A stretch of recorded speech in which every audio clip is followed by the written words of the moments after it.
version française, je ne sais pas comment ça va être la version russe, dans la version française, pour avoir le premier rire, j'avais inventé un système où ce sont un homme et une femme enfermés dans une cage, et l'homme il fait ça, et ça fait un bruit comme du verre.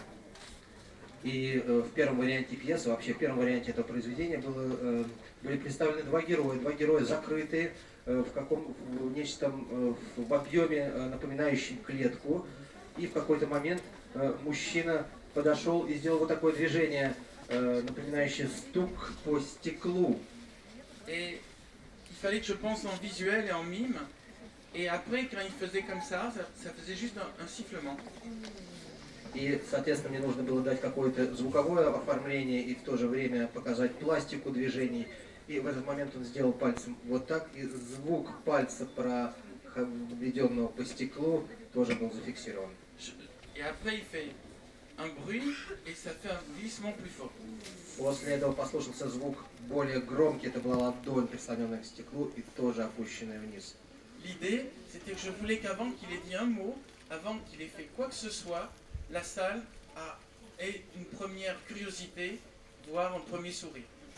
И идея моя состояла в том, чтобы до того, как будет произнесена первая реплика, до того, как будет зритель вовлечен в театральное действие, создалась бы какая-нибудь смешная ситуация, и зритель засмеялся. Après, une fois qu'on a trouvé le premier rire, il faut trouver un rythme à peu près toutes les 40 secondes. Il faut mettre quelque chose de drôle pour que ça relance. И после того, как первый смех уже получен от зрителей, каждые 40 секунд примерно надо войти в этот ритм и находить какие-то смешные моменты, чтобы это все увеличивалось в динамике. C'est très intéressant pour un romancier de travailler d'une autre manière, avec la volonté de faire rire et non plus avec la volonté seulement de faire réfléchir. И вы знаете, для романиста это очень интересно работать в этой сфере и для своего зрителя, которого ты пытаешься рассмешить, а не только заставить задуматься. C'est pour ça que je suis très inquiet demain de voir est-ce que les acteurs russes arriveront à faire rire comme les acteurs français faisaient rire. И поэтому я очень волнуюсь по поводу завтрашней постановки. Удастся ли российским актерам завтра насмешить зал в такой же степени, как это уже удалось их французским коллегам? En France, les acteurs en faisaient beaucoup et du coup la salle était pliée de rire. И во Франции актеры выкладывались полностью, и зал просто раскалывался от смеха. Mais j'ai vu la pièce se jouer en Tchécoslovaquie et il l'a jouée comme du Shakespeare. Et les gens ne riaient pas. Я видел также постановку этой пьесы в Чехии, и там была совершенно другая постановка, напоминающая Шекспира, и актеры вели себя очень сдержанно, скованно, вот так. Donc je vais voir est-ce que les Russes le jouent aussi rigolo que les Français ou aussi tragique que les Tchèques. И я посмотрю, как россияне будут играть эту пьесу, так же смешно, как французы, или, может быть, в такой же трагической степени, как и чехи. Autre question? Другие вопросы, пожалуйста. Насколько похож ваш герой трилогии Амаля на вас? Да. Какой герой? Мишель Пенсон.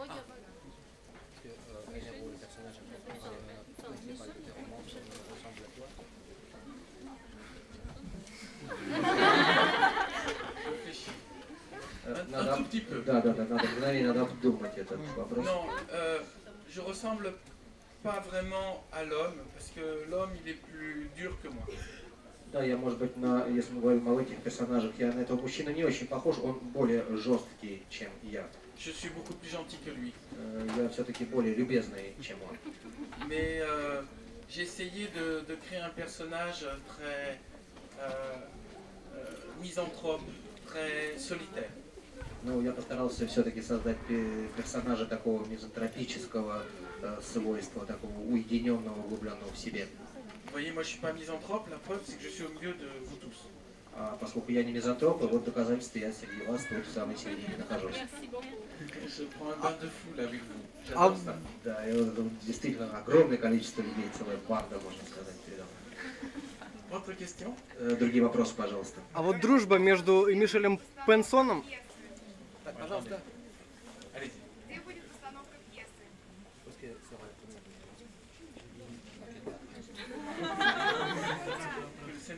Центральный дом культуры железнодорожный. Это Друзья, Центральный дом культуры железнодорожников на Комсомольской площади, если кто-то знает.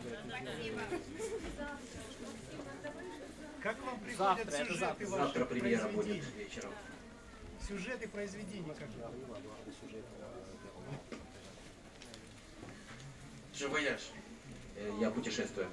Je vous rencontre. Я встречаюсь с вами. Je réponds à vos questions. Я отвечаю на ваши вопросы. Et du coup, ça me donne des idées pour faire de nouveaux romans. И после этого у меня появляются идеи для того, чтобы создать мне новый роман. Vous êtes ma source d'inspiration. Вы мой источник вдохновения. Et tous les gens que je rencontre. И все люди, с которыми я встречаюсь. Je ne suis pas intéressé par les objets ou par les monuments. Ce qui m'intéresse, c'est les êtres humains.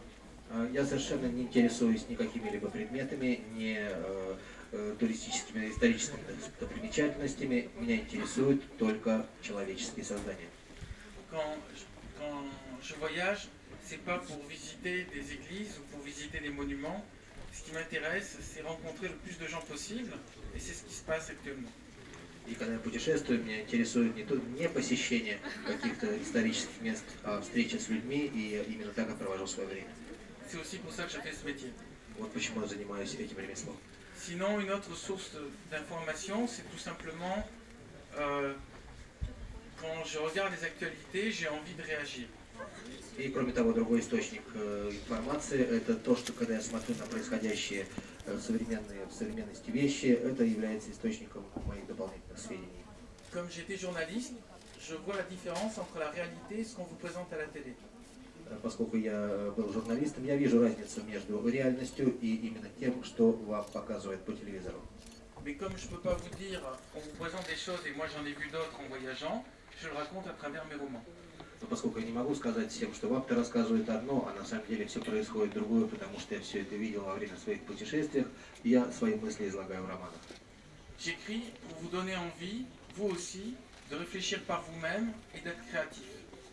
Я пишу для того, чтобы дать вам возможность и желание размышлять над самим собой и быть креативными. Il est important que chacun, on trouve des pensées qui nous sont propres et qui ne sont pas les mêmes que celles des autres. C'est ça, être vraiment libre. Очень важно найти в себе мысли, которые не похожи на мысли других, на мысли окружающих. И именно наличие этих мыслей является символом свободы. Dans mes livres, la plupart de mes héros au début fonctionnent de manière normale et ils sont endormis. Et au fur et à mesure, l'aventure va les éveiller. Et mes romans sont comme des romans initiatiques, ce sont l'histoire d'un réveil de quelqu'un qui comprend qui il est vraiment et qui apprend à avoir une pensée originale qui soit différente des autres. Мои романы, мои произведения построены по схеме того очень часто, что для начала персонажи и герои находятся как бы в спящем состоянии, они не понимают и не отдают себе отчет, где и как они находятся. И в какой-то момент они просыпаются, и в этом плане мои произведения являются книгами инициации. Происходит инициация персонажа, и дальше он понимает и позиционирует себя в мире. La plupart du temps, les gens... Самая большая часть времени люди... Quand ils sont enfants, leurs parents leur disent quoi penser. Après, les professeurs leur disent quoi penser, et après, la télévision leur dit quoi penser. Si bien qu'ils pensent toujours pour faire plaisir aux autres.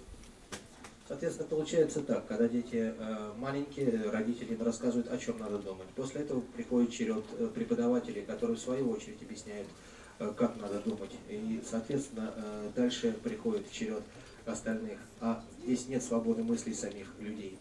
Et non seulement ça, ils oublient de se faire plaisir à eux-mêmes. И в какой-то момент они забывают, как доставлять удовольствие самим себе. Il y a un moment où il faut se poser la question, qu'est-ce qui me fait plaisir à moi, mais pas juste pour faire plaisir à mes parents, à mes professeurs ou à mon patron, ou à mon mari, mais qu'est-ce qui me fait plaisir réellement à moi. И в жизни когда-то надо остановиться и задать себе вопрос, а что же на самом деле мне доставляет в этой жизни удовольствие?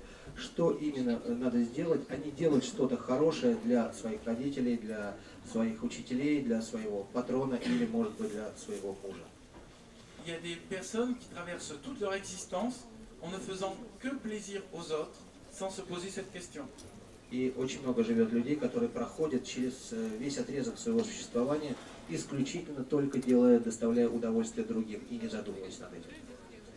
Et moi je vous conseille de faire sur un carnet une liste de ce qui vous fait plaisir et à côté une liste de ce qui ne vous fait pas plaisir.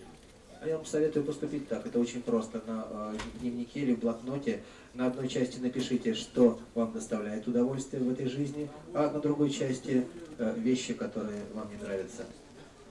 Ça peut parfois vous permettre d'économiser 25 ans en psychanalyse. Это может быть вам иногда и сэкономить ваше время на визит к психоаналисту. Juste être honnête avec vous-même.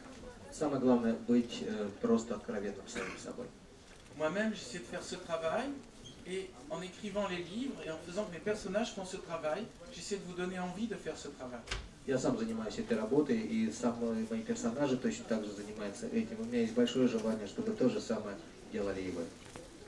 L'envie de mes livres n'est pas juste de vous raconter une histoire, l'envie de mes livres est de vous changer et de vous ouvrir l'esprit. И задача моих книг — это не просто вам рассказать какую-либо обычную историю, это открыть ваше сознание на окружающий мир. А вот дружба между Раулем и Мишелем, вот она вот начинается с тонатонавтов и заканчивается тайной богов. Откуда она? То есть вы эти двух персонажей и эту дружбу придумали сами или исписали с кого-то? Потому что у них дружба идет живая, и у них дружба словно борьба. Вот будто бы какая-то гонка. И они друг друга они словно дополняют. Вот откуда это? Pour créer le personnage de Raoul et de Michael, Michael c'est un peu moi, et Raoul c'est un mélange entre plusieurs de mes amis. Да, это собирательные образы. Рауль, наверное, он более собирательный, представляет в себе в большей степени, чем Микаэль, представляет собирательный образ моих друзей. Quand j'étais tout petit, il y a eu un ami qui un jour m'a poussé à découvrir plein de choses et il était une sorte d'aventurier courageux. Il m'a servi de premier Raoul. И когда я был еще маленький, у меня был такой друг, который мне позволил открыть очень много интересных вещей в жизни. Он был своего рода такой начинающий авантюрист и очень мне помог. Наверное, это был мой первый Рауль в моей жизни. C'est très difficile de créer un rapport entre deux caractères qui puisse durer sur 5 volumes. C'est pour ça que j'ai travaillé à fond la psychologie de ces deux personnages. Очень сложно создать психологическую взаимосвязь между двумя персонажами, которая прослеживается в течение 5 книг и поддерживать интенсивность развития их взаимоотношений. Вот почему я очень тщательно работал над психологическими особенностями их общения. Mais après, j'ai été de plus en plus intéressé par mes personnages féminins. Et quand j'ai terminé le mystère des dieux, en fait, j'avais envie de faire des personnages féminins qui soient beaucoup plus forts que le personnage de Raoul. Но в конце концов, эта интенсивная работа привела меня к тому, что я начал работать больше над женским типом. И в конце концов пришел к идее создать более сильный женский тип, еще более сильный, чем Рауль. Et si vous regardez bien les livres qui vont suivre, il y a souvent des personnages féminins très forts, jusqu'au Miroir de Cassandre, qui est un livre que vous n'avez pas encore traduit en France, où le héros est juste une jeune fille. И все-таки в моих книгах в дальнейшем может прослеживаться тенденция того, что везде, где-нибудь за основными персонажами, вы все-таки будете иметь возможность наблюдать сильный женский образ. И он и более выпукло проявлен в романе «Зеркало Кассандры», роман, который еще не переведен на русский язык. Et c'est très amusant pour un homme d'essayer de se mettre dans la peau d'une jeune fille pour imaginer comment elle pense. И для мужчин это вообще очень интересно влезть внутрь, в кожу молодой девушки и изнутри разобраться, о чем же она думает. Sinon, j'ai l'impression que vous avez de plus en plus mal au bras de tenir votre appareil photo. Si vous voulez, vous devrez vous appuyer quelque part. Мне кажется, вы уже так на вытянутой руке долго держите аппарат, что вам уже тяжело где-то прислониться. Pour vous faire aider, peut-être posez-vous là.